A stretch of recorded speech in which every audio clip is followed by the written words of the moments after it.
La radio est un art aveugle. Yeah, it's quite cool. Et ensuite, Au début, c'était des déformations, c'était des coupures. il y avait un crocodile qui dormait dans l'herbe. Et ensuite, les bébés sages, ils s'étaient perdus. Énormément, très méchants.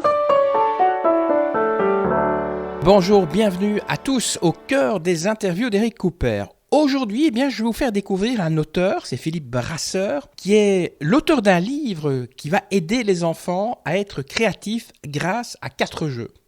Le jeu, c'est La Grande Fabrique à idées, paru chez Casterman. Et j'ai demandé à Philippe Brasseur quel est le but en fait de ce livre. C'est un livre qui entend libérer et reconnaître la créativité comme quelque chose de très important à notre époque. Voilà. Est-ce qu'on peut apprendre à être créatif ? Je crois qu'on est tous créatifs. Il suffit d'observer n'importe quel enfant entre 3 ans et 6 ans pour s'en convaincre. Et puis, on perd beaucoup notre créativité, mais je crois qu'on a tous la capacité de muscler ce muscle-là, oui, de la réveiller. Alors, pour certains plus que d'autres, mais on peut tous augmenter notre capacité à être créatif, oui. Alors, pourtant, quand on connaît des gens autour de soi, certains restent un peu dans des cases et suivent un peu des règles, ne sont pas créatifs du tout. Donc, c'est étonnant ce que vous dites qu'on peut tous apprendre à être créatifs. Alors, je suis convaincu que beaucoup de personnes qui ne montrent pas de créativité, c'est pas nécessairement parce qu'ils n'en sont pas capables. Je crois qu'effectivement, il y a peut-être des propensions plus grandes chez les uns et chez les autres, mais il y a quelque chose qu'on oublie souvent de mentionner, c'est la sécurité ou l'insécurité. Quelqu'un qui n'est pas créatif, c'est qu'il sent l'insécurité, je crois. Il a peur de se tromper, il a peur du regard des autres, il a peur de ne pas y arriver, donc il préfère ne pas s'engager dans quelque chose de risqué parce qu'il a peur de ne pas y arriver. Et toutes ces choses-là, je ne crois pas qu'elles soient innées, je crois qu'elles sont héritées d'une éducation qui, pour certains, a été trop traditionnelle, trop conformiste. Mais justement, le créatif, est-ce que c'est pas quelqu'un qui est un petit peu... qui ne se rend pas compte de la réalité des choses ? C'est une dimension de la créativité. Je crois qu'à un moment du processus créatif, il est bon de quitter la réalité. Quand on imagine des possibles, quand on définit une vision, avant même de chercher des idées, il est très essentiel d'oublier tout ce qu'on sait, d'oublier ce qui est possible, ce qui ne l'est pas, pour ouvrir le champ des possibles. Mais après, si on n'est pas réaliste, si on ne ramène pas ça à la réalité, on reste un doux rêveur. Et créatif, ça peut être un doux rêveur. C'est aller jusqu'au bout de ses idées, y croire, et puis à un moment donné, les matérialiser, se donner un délai, se botter les fesses pour transformer l'essai, quoi. Oui. Et donc ça demande plusieurs qualités, en fait. Une personne qui est créative, est-ce qu'elle a des atouts par rapport à une personne qui, je ne dirais pas qui ne l'est pas, mais qui l'est moins ?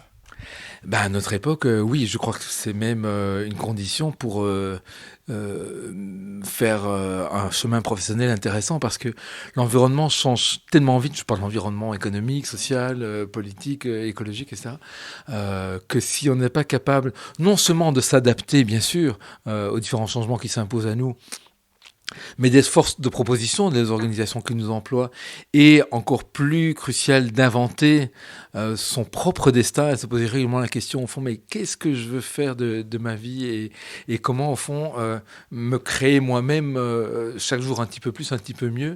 Je ne crois pas qu'on puisse ni être vraiment heureux et authentique, ni avoir du succès dans ce qu'on fait si on n'est pas créatif aujourd'hui. Ouais, clairement. L'association d'idées serait, d'après vous, la clé pour être créatif. Vous pourriez peut-être un petit peu expliquer ? Il y a beaucoup de chercheurs qui s'accordent là-dessus. Il y a beaucoup de dimensions à la pensée créative, mais une des dimensions essentielles est cette capacité, entre guillemets toute simple, à faire des liens, à faire des connexions. L'enseignement traditionnel, l'éducation traditionnelle nous a appris à segmenter nos savoirs. Il suffit de voir comment ça se passe en secondaire, à l'université. Vous avez cours de français dans un local, et puis vous quittez ce lieu pour, dans un autre temps, avoir cours de maths, et puis même chose pour les cours de sciences, d'éducation plastique, etc. Et donc, comment éviter dans ces conditions que l'intelligence devienne une espèce d'immeuble appartement dans lequel les savoirs peuvent être assez développés, mais chacun dans sa pièce, dans son appartement, alors que pour résoudre des problèmes complexes, il faut développer une intelligence complexe, c'est-à-dire capable d'associer tout ce qu'on a appris et de faire des liens nouveaux. C'est pour ça aussi qu'on insiste tellement fort sur l'importance de construire des équipes pluridisciplinaires pour aborder des problèmes complexes. Donc oui, faire des liens entre nos connaissances, c'est une dimension importante. On le voit dans beaucoup d'inventions, hein. Le kitesurf est né de la rencontre de deux idées qui préexistaient depuis longtemps, hein, le surf et le cerf-volant. Le biomimétisme qui donne tellement de solutions technologiques intéressantes n'est rien d'autre que la rencontre entre une question technologique et une observation fine de la nature. Donc les connaissances sont là, comment les mettre en lien? Je crois qu'entraîner ça va favoriser une intelligence plus mobile, plus fertile. Expliquez-nous un petit peu comment les jeux de votre livre-jeu développent justement la créativité. Ça marche comment? Alors, le principe est très simple. Donc, il y a 4 jeux dans le bouquin, fait chacun de 2 fois 8 pages qu'on peut combiner à l'envie. Et ils sont tous basés sur le même principe, c'est la rencontre forcée entre 2 choses banales. Donc le premier jeu, ce sont des devinettes, qu'est-ce qui est rouge et qui vole, puis qu'est-ce qui est petit, qui fait du bruit, etc. Le deuxième jeu sont des histoires. Comment la reine d'Angleterre a épousé son chien, ou bien comment Gaston le lion a déplacé la tour Eiffel. Et on s'amuse à inventer des histoires, il y a toujours un personnage et une quête, mais on les mélange. Le troisième sont des comparaisons. Qu'est-ce qu'il y a de commun entre un bébé et une pomme, ou entre un professeur et une brosse à dents. Voilà. Et les idées viennent par ping-pong, comme ça, on cherche des idées banales au début, puis des idées un petit peu plus folles après. Et le dernier jeu sont des inventions. Imaginez les chaussures du futur en vous inspirant des abeilles, ou bien inventer le luth du futur en vous inspirant des contes de fées. Voilà. Donc, et après, donc il y a deux doubles pages d'exemples pour chaque jeu. Et après, 2 fois 8 pages qu'on peut combiner. Et alors, on peut jouer seul, à 2, à plusieurs, puis entre enfants et adultes, entre adultes.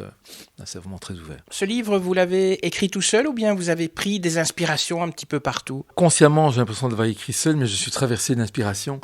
Je vais rendre honneur ici à 2 personnes en particulier. Arthur Koestler, à qui on doit le concept de dissociation, donc de la rencontre de 2 idées banales, et il la développe dans un livre qui s'appelle Le cri d'Archimède. Et Gianni Rodari, qui a écrit l'excellent bouquin La grammaire de l'imagination, qui est pour moi une bible, en tout cas dans l'invention d'histoire. J'adore faire ça avec des enfants parce que c'est un merveilleux chemin d'imaginaire. Et lui, il parle de binôme imaginatif. Voilà. Donc si j'avais quelques maîtres à citer, ce serait certainement ces 2-là en partie. Vous avez les enfants, est-ce que ce livre est seulement destiné aux enfants? Non, certainement pas. J'ai évolué dans 2 milieux en fait, celui d'éducation et celui des entreprises. Et dans le monde des entreprises, on organise souvent ce qu'on appelle des brainstorming, c'est-à-dire qu'on met des personnes ensemble parce que ils ont une question à traiter. Ça peut être trouver des nouvelles idées de produits, de services, ou résoudre un problème stratégique, quel qu'il soit. Et souvent, les gens sont un peu coincés par ce que j'évoquais tout à l'heure, la peur de l'échec, le besoin de plaire au patron, que sais-je encore. Et donc, faire ce qu'on appelle des brise-glaces au début de la réunion, c'est-à-dire 5 minutes, voire 6, 7, 8, comme ça, de petits jeux, pour montrer aux gens, ce qu'on attend de vous, c'est cette liberté de parole, cette ouverture à dire tout ce qui vous passe par la tête, en ayant ce constat que les premières idées seront probablement banales, mauvaises, existantes ou tout à fait absurdes, et que ce n'est que par rebonds successifs que vont apparaître des idées plus intéressantes. Leur donner cette autorisation-là, c'est vraiment un préalable très important. Les enfants ou les autres qui vont lire votre livre, est-ce que vous pensez qu'ils vont se diriger vers certains types de professions, des professions peut-être où on a besoin de créativité, ou bien ils vont adapter cette créativité dans tous les métiers où ils sont? Je crois vraiment, sincèrement, qu'il n'y a pas une activité humaine qui puisse se faire sans créativité. Je suis intervenu par exemple dans les hôpitaux. C'est bien un lieu où on n'attend pas du professionnel des créatifs à l'hôpital, parce qu'il y a une vie humaine en jeu. Si demain je dois me faire opérer, je ne vais pas dire aux chirurgiens, allez-y, lâchez-vous, je suis créatif, je vous comprends, profitez-en pour expérimenter. Non, j'ai une femme qui m'attend avec 4 enfants. Mais en bas de l'échelle, les aides-soignants qui sont soumis à des protocoles très stricts comme ça, avec une pression à la productivité, etc. Si elles ne sentent pas qu'il y a également une place pour elles et pour eux, pour exercer leur métier en faisant leur propre choix, en ayant une part de libre arbitre à côté des protocoles indispensables, eh bien, on déshumanise les personnes et on en fait des machines. Et donc, la créativité professionnelle, c'est dans n'importe quel domaine la capacité à poser des choix autonomes. Et c'est vraiment ce qui nous rend humains. Et Dieu sait si à l'heure de l'intelligence artificielle, c'est vachement important aussi d'évoquer cela. Ce livre, on peut l'utiliser, on peut le lire en étant tout seul, mais est-ce que par exemple un professeur ou un enseignant peut l'utiliser dans sa classe? Mais je recommanderais vivement parce que c'est un superbe outil d'intelligence collective ou individuelle. Le professeur, moi, je l'encouragerais à utiliser ces jeux pour déjà être surpris, pour s'amuser, pour poser des démarches où il va poser des questions aux enfants et les enfants vont le surprendre. Et d'ailleurs, dans ce genre de jeu, les bons élèves traditionnels, ils sont un petit peu perdus, tandis que les, entre guillemets, moins bons élèves, moins conformes, eux, hop, ils vont émerger. Donc ça rééquilibre un petit peu les forces en présence. Et puis, c'est un excellent outil de développement du langage, puisque ce sont des questions qui sont posées, on y répond par l'oral, par l'écrit, mais ça va vraiment permettre de développer cette capacité de langage et cette capacité de remettre du mouvement dans la pensée dont l'enfant a besoin quand il va résoudre un problème mathématique et dans une démarche scientifique ou pour quelconque autre cours. Eh bien, ça va l'aider vraiment d'être plus mobile mentalement, de ne pas tout de suite être coincé par l'idée, ouh là là, le professeur m'a posé une question, je dois trouver la bonne réponse. Mais se dire, non, au fond, il y a plein de chemins possibles. Et même s'il n'y a qu'une bonne réponse, comme c'est le cas en mathématiques, eh bien, il y a plusieurs chemins possibles. Alors maintenant, j'encourage vivement les enseignants à entrer dans cette dynamique, mais j'en connais beaucoup et ils sont là-dedans. Il leur manque parfois les outils et j'espère, avec ce modeste bouquin, leur donner des moyens pour ça. Est-ce qu'il y a un âge limite pour développer sa créativité ? Oh que non. Donc on peut avoir 80 ans et encore trouver, grâce à votre livre, le moyen de développer sa créativité ? Ah ben, mes parents ont 79 ans et ils sont les pères de l'auteur, donc ils ne sont pas objectifs du tout, mais ils sont très enthousiastes par rapport à ça, tout comme par rapport à la rencontre intergénérationnelle qu'on peut faire autour de ce livre.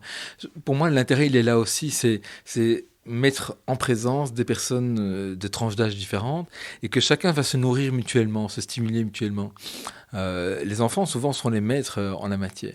Et il est bon que nous soyons un petit peu humbles et que les enfants soient là pour nous apprendre aussi à ouvrir nos chakras, à ouvrir nos possibles. On va un peu parler de vous. Vous dites que vous êtes un cultivateur d'idées, c'est-à-dire ? Sur ma carte de visite, j'ai mis une ampoule tomate. Alors, j'ai repris le cliché de l'ampoule pour évoquer la créativité et les idées. Mais une tomate parce que je crois que la créativité est naturelle. Et je vous l'ai dit, il suffit d'observer n'importe quel enfant pour s'en convaincre. Et parce que je crois que si elle est là, s'il y a un plant de tomate dans votre jardin mais que vous le laissez à l'abandon, ben, les mauvaises herbes vont l'étouffer. Donc il faut défricher, il faut enlever les mauvaises herbes, il faut prendre soin de la terre. Et même quand on a des idées, il faut savoir ce qu'on va en faire aussi, il faut les cuisiner. Oui, cultivateur d'idées, ça me va bien. Je suis là, en fait, pas pour apprendre quelque chose que les gens n'auraient pas, mais pour défricher, éveiller, valoriser quelque chose qui est déjà là en puissance chez chacun. La Grande Fabrique à idées, ce n'est pas votre premier livre. Vous nous parlez un petit peu des autres livres que vous avez écrits ? Ouais. Alors c'est le 9e. J'ai écrit 2 livres jeunesse qui sont des histoires illustrées et un livre sur le dessin et 6 livres sur la créativité. Le premier livre s'appelait Soyons créatifs. C'est un livre pour les enseignants, les parents, etc., pour reconnaître la créativité de l'enfant comme un moteur essentiel à son développement. Et puis il y a eu un livre sur les livres, il y a eu un livre sur la créativité autour des objets. J'ai écrit un livre sur les génies qui s'appelle Manuel de pensée géniale, où je prends plein de génies dans tous les domaines en me demandant comment est-ce qu'on peut s'inspirer du mode de pensée de Darwin, par exemple. Darwin, il se pose des questions, ou Einstein, il pense en images. Et comment est-ce qu'à défaut de devenir géniaux nous-mêmes, on pourrait un petit peu suivre leur chemin pour penser différemment, quitter les chemins battus. Et puis alors, il y a un livre qui ressemble très fort à celui-ci, qui s'appelle Eureka. C'est un livre où il y a 30 œuvres d'art de la Renaissance jusqu'au XXIe siècle et 30 consignes pour les regarder.